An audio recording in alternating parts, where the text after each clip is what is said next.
The most toxic hobbies to ever exist. Right, let's watch this, guys. Let's watch this. About some of the most high cortisol hobbies a person could have. I'm shocked some people voluntarily put themselves through these. I mean, video games.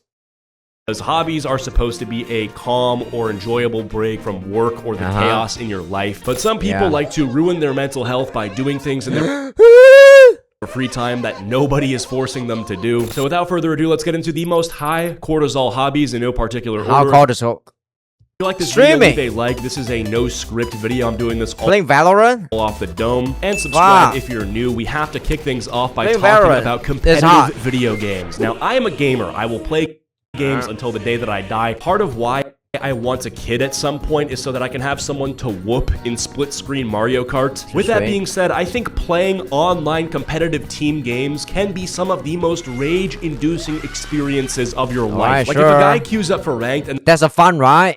Like crushing other people in video games. and doesn't seem to care about the outcome, he's a casual player and should play unranked. Everyone has run into this guy. Like, yeah, I'm just here to play for fun, dude. It's just a Jesus, I'm so good and casual like R6, Rainbow Six Siege, right? I think I should go play rank though. Jesus. Casual is too easy for me. game. Take that soft-ass shit to casual, dude. We're here to... It's not fun when you're losing. Yeah. But when other people are losing, it's fun, right?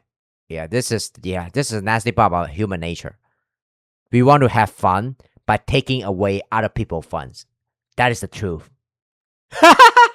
Let's not go there. That's a bit dark though.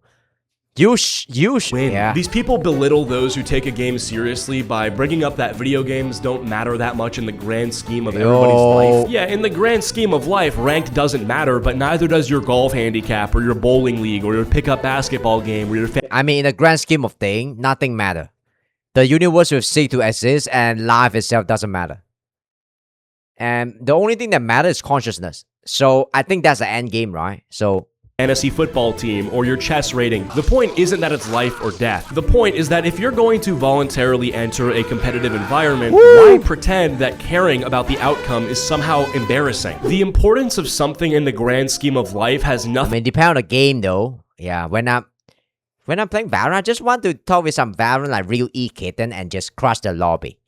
And pretend that I'm immortal too when I'm crushing a bronze lobby, right? The importance of something in the grand scheme of life to do with whether you should has nothing to do with whether you should try while you're doing it. What? The importance of something in the grand scheme of life has nothing to do with whether you should try while you are doing it. Okay. Yeah, I think he's high. While you're doing it. This sort of thinking or am I stupid? Just worships mediocrity. Like the way you dress doesn't matter in the grand scheme of life. Do you still play Valo? I will play it once a year. Yep. But is it Drusky? Jesus, Drusky looks so skinny here. He looked like Drusky. I'm probably not Drusky. You shouldn't just go out looking like shit. But forget all that. A lot of competitive... Oh, Drusky got a new series called Could Have Been Baby Mama or something. Could have been child support. Somehow I understand. Games have huge problems with hackers, bug abusers, and off-balanced metas. People also will queue up... It's not the thing that you do, right? It's not the hobby, or the show you enjoy. It's the friends that you make along the way. Yeah, that's not Drusky. For games and then leave. It's not the thing that you do. It's the people that you fuck with, that you meet along the way. Either by accident or on purpose. Let's just assume that everything goes the way it should. That you have a team that wants to win. Everyone's trying their best. There's still only a 50% chance that you win because the other guys could just be better. And not really. If I'm Tansy, that's a 99%. I'm gonna win. If I'm in the Immortal 2 lobby as 10Z, right? Guess what? I gotta have 70% win rate. What do you mean by 50-50? That's rage-inducing enough. To wrap up this segment, if you want to play competitive video games... Advice for heated gamer. Have a healthy relationship with it. Do not queue up for like 7 hours a day just to make no progress and break a wall. If you know that you get pissed off with... play only with friends or don't join voice chat. Your teammates easily. Maybe just... Jesus. Play with your friends. If I join voice chat, I'll become the absolute alpha. You know, all the girls reach for me, though. Yeah. This is why I refuse to join the voice chat because I want to give my boy some girl.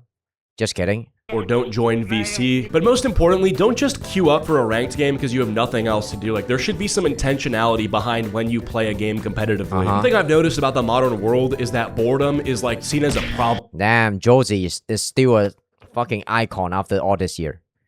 I mean, the pink man. Now, whenever you're not doing anything with your He made me miss the old internet though. Like, yeah, the pink man. time, there's a lot of forces that exist to try to extract that time and repurpose it. Like, oh, you're bored sitting in bed not doing anything. Okay, well, you could be scrolling. Moving on, we've got debates, but more specifically political debates. Like, think about it. You willingly spend hours arguing with complete strangers over topics that you individually have almost no control over. Every election is supposedly the most important election of our lifetime. Every news story is like the end of civilization, and every person who disagrees with Yeah. This is why, I think as you grow older, you want to watch political stuff. Japanese pink man, yeah, it's like I love him, man. He's becoming a real artist. I think the point I'm making is,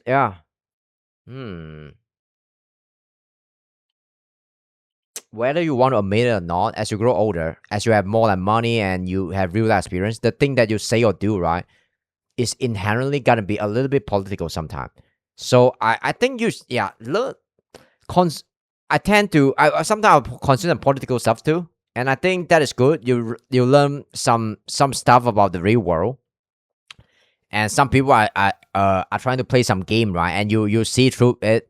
And I'm not saying they are playing games and stuff, but I try to watch content from the far right and also from the far left too, so I can grasp a perspective. And from centrist like Les Friedman too, I watch like Call Her Daddy podcast, and also like the podcast that I don't think that I will really enjoy too, because I want to try to neutralize my perspective so I can have a really like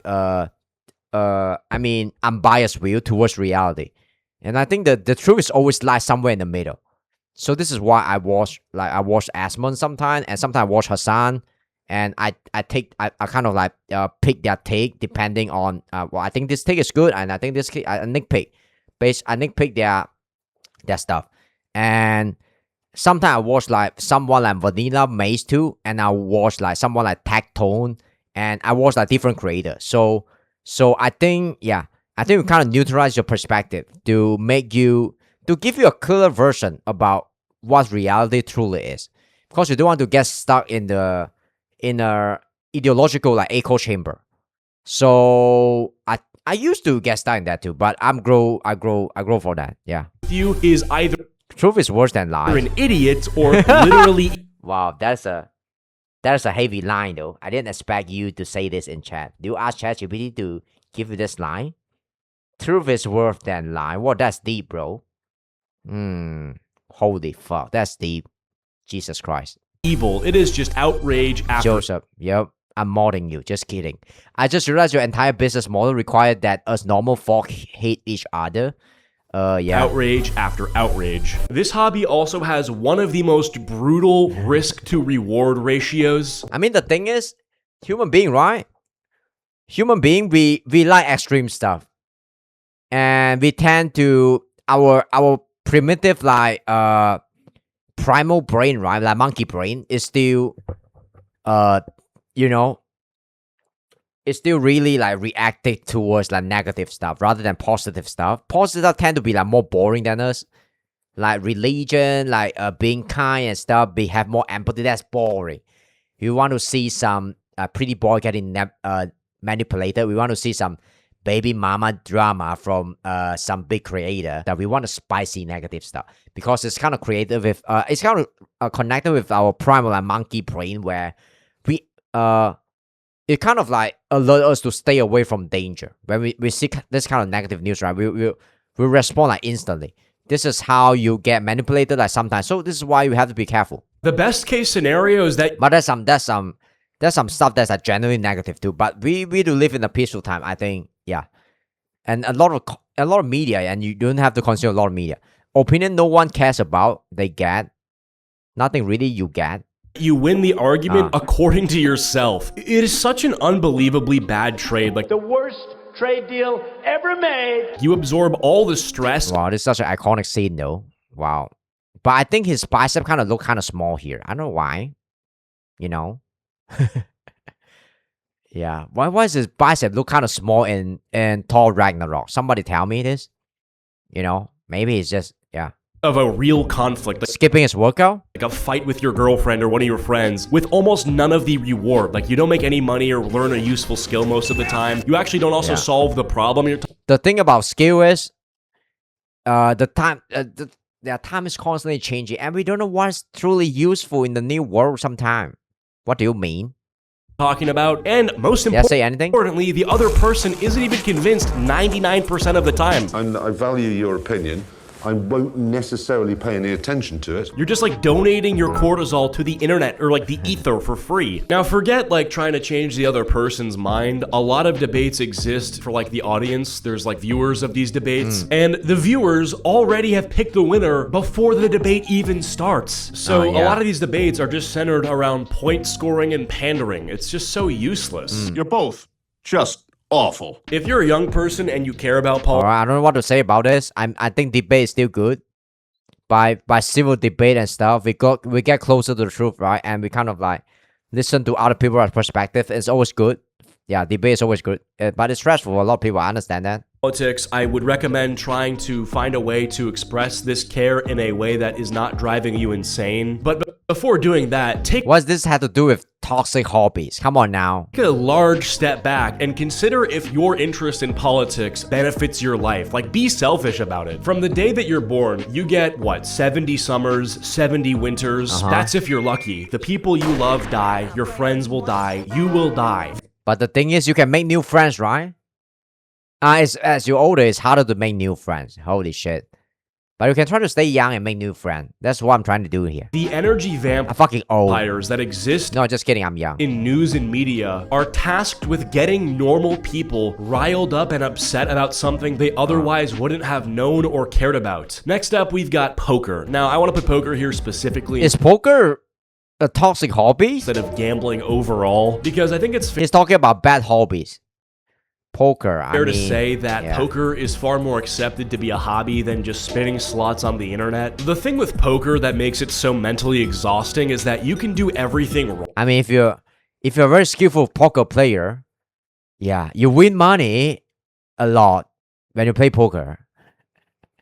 That's a good hobby for you. Right? And still get punished for it. Like, imagine practicing for years, studying strategy and calculating odds, but your evening gets ruined because a guy who doesn't even know what pot odds are decided to call Pot with odd. 7-deuce offsuit and somehow got there. The emotional swings are also not healthy. You'll be convinced one minute that you're the smartest player at the table, and then the next you're like staring at the ceiling at 2 in the morning, replaying a hand that happened 3 hours ago mentally. I think the worst part about it is that it's almost impossible to treat like I never encountered a person who like to play poker before. I mean, not like to play poker.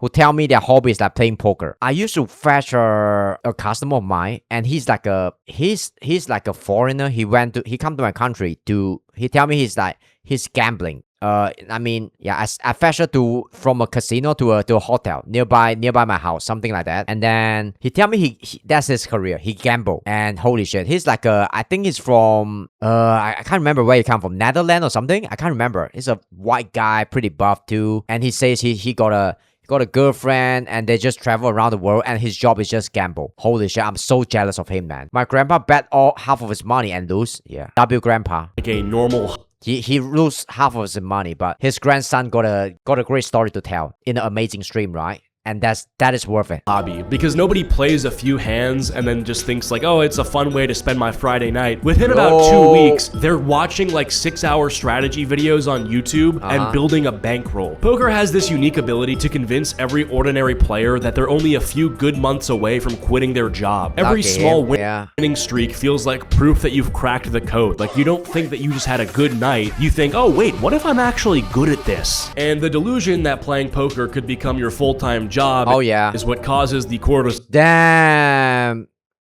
Cristiano look like a Chad. What are 5 main symptoms? Schizophrenia. Because then it stops being a hobby, and then you start having this pipe dream that you'll become a professional poker player and retire off of it. And then usually what happens is you end up going bust, you go broke, and then there's an Amazon vest with your name on it. Moving on, we've got volunteer work. Now, I think volunteer work is great. I'm not going to say you shouldn't do it. I am going to say that it's high cortisol. Okay, it's not good to have poker as your hobby unless you're playing poker without gambling, which is kind of suck too. You know, have you ever met like, any human being? I mean, anyone that play poker for fun as their hobby? I never met one before in my entire life. Not a single person that I encountered before tell me I play poker for fun, but I don't gamble. No, poker is not fun without gamble. And yep, and I'm biased and I don't care. I volunteered on a farm in a Spain for a week, and here's how it went. Yeah, Oh, for sure. The difference is that volunteering has an incredible return on investment, though. Like you'll be stressed, but the stress is attached to doing something genuine. Yeah, I think it's a good hobby. I mean, yeah, if you always like stay kind and stuff, right? Now nothing can touch you. Nothing can touch you. Evil can't come touch you. Genuinely meaningful, like you're helping people and contributing to your community. Yeah. And a lot of volunteers, they'll tell you that they leave feeling fulfilled despite how emotionally taxing it can be. Compare that to spending 3 hours arguing with strangers on the internet or getting rivered in poker. Yeah, I mean, one leaves you emotionally drained because you made somebody's life better, and the other leaves you emotionally drained because like a guy on They call me Carson. comp told you that you're washed. But yeah, it's very high cortisol. Like if you're a volunteer at an animal shelter, you're seeing neglected or abandoned animals every week. If you're helping at a homeless shelter, you're face to face with people going through some of the hardest moments of their lives. Or if you're working disaster relief or crisis response, you're constantly dealing with people under an unbelievable amount of stress, and you absorb a lot of that. Yeah. I mean, it's a very hard job, man. I just respect the person who do this kind of job, though. The volunteer stuff, or just some organization that's like pay them not so much, and their main job is to help the people who's in need, right? And a lot of these people, they're not very fortunate, they're not very educated, and they are in a dark spot in their life, though. And you have to deal with their trauma and stuff sometimes. And wow, it's nasty. You have to stay strong, man, and stay kind. And it's the hardest thing to do. And you know, you're trying to help, but you cannot fix every problem. And there's definitely you realize that you can't fix any problem. You're gonna become God if you want to fix like a lot of their problems. days where you leave feeling emotionally exhausted because you spent hours around people or animals that genuinely need help. So if your life is already incredibly stressful, I would not recommend volunteering as a way to take the edge off. Maybe Damn, Markiplier fucking jack, bro. I think Markiplier work out like every single day or something, if I'm not wrong. He's such an amazing human being. do something like meditation. All right, so I was doing some research to find one more hobby to put into this video, and I found this thing. I had no idea this was real. It's called storm chasing. This Storm chasing? premise is absurd. Okay, so storm chasing is like the entire What the hell? point of it is people drive toward the thing that everyone is trying to escape. The What the hell?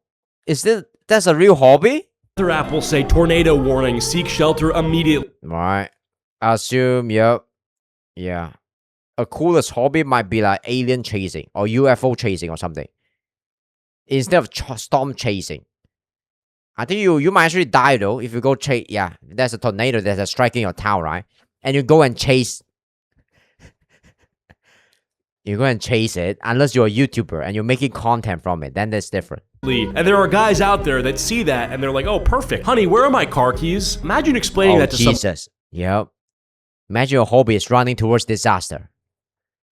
Right? And yeah, imagine your hobby is to, solve like broken relationship or just, date,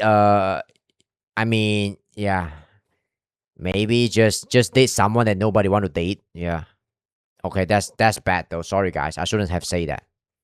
That's just bad. I'm like, yeah, my hobby is voluntarily driving into Category 4 thunderstorms for fun. It's a bit paradoxical though, because if you're this tornado almost enemy, you must be so insane to the point where this isn't even high cortisol for you. So does this even belong in the video? I feel like capture and post it on the internet. This is a bit of a conundrum. I'm just gonna put this in here because I could never fucking do this. Like I would be so stressed out. I'd probably. I mean, storm chaser. You could die from this though.